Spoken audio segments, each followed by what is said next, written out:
की बेटियां हैं। ये हमारे किसान, मेहनत मजदूरी करने वालों, निम्न मध्यम वर्गीय परिवार की बेटियां हैं। इन पर मुझे गर्व है, पूरे देश को गर्व है। मैं इस चैंपियन बेटियों के माता पिता को भी बहुत बहुत बधाई देता हूं। साथियों, जब बेटियों को उचित अवसर मिलते हैं, प्रोत्साहन मिलता है, तब जाकर के ऐसे परिणाम आते हैं। नारी शक्ति को ज्यादा से ज्यादा अवसर देना, उनके सामने से हर बाधा को दूर करना, बीते 10-11 वर्षों में एनडीए सरकार इसी लक्ष्य को लेकर आगे बढ़ रही है। आज आप देखिए, हमारी बेटियां हर मोर्चे, हर मैदान में नई बुलंदियां छू रही है। आज हमारी बेटियां फाइटर जेट उड़ा रही है, सीमा पर युद्ध पोत पर देश की रक्षा कर रही है, क्योंकि हमने सेनाओं में बेटियों के। आप हर नेता को ये नहीं कहोगे कि तुम यहां आकर मुझे वादे करोगे, अगर पूरा नहीं हुआ तो तुमको निकाल देंगे, खदेड़ देंगे, तब तक कुछ नहीं बदलने वाला।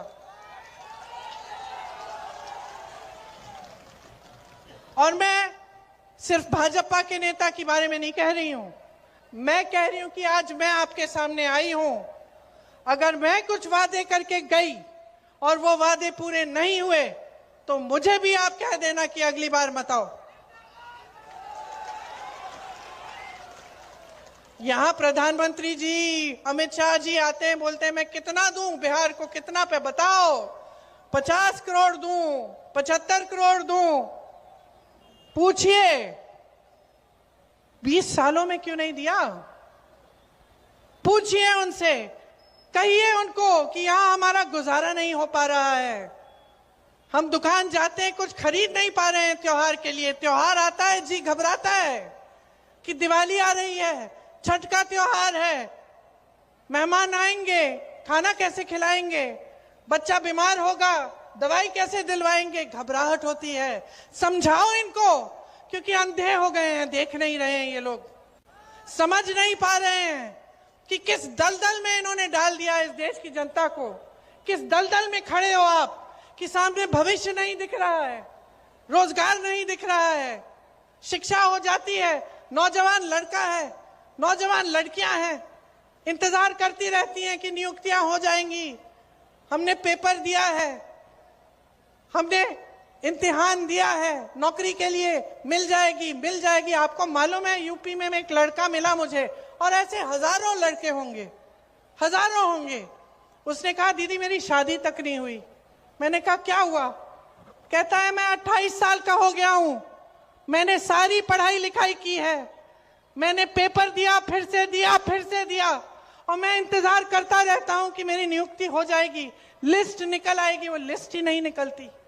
फिर मैं सोचता हूं कि कहां मैं जाके किसी दूसरी नई नौकरी के लिए एप्लीकेशन लगाऊंगा, इसी के लिए इंतजार कर लेता हूं। इतना संघर्ष किया और करते करते करते साल निकल गए, लड़का बड़ा हो गया, शादी भी नहीं हो पाई, रोजगार भी नहीं मिला।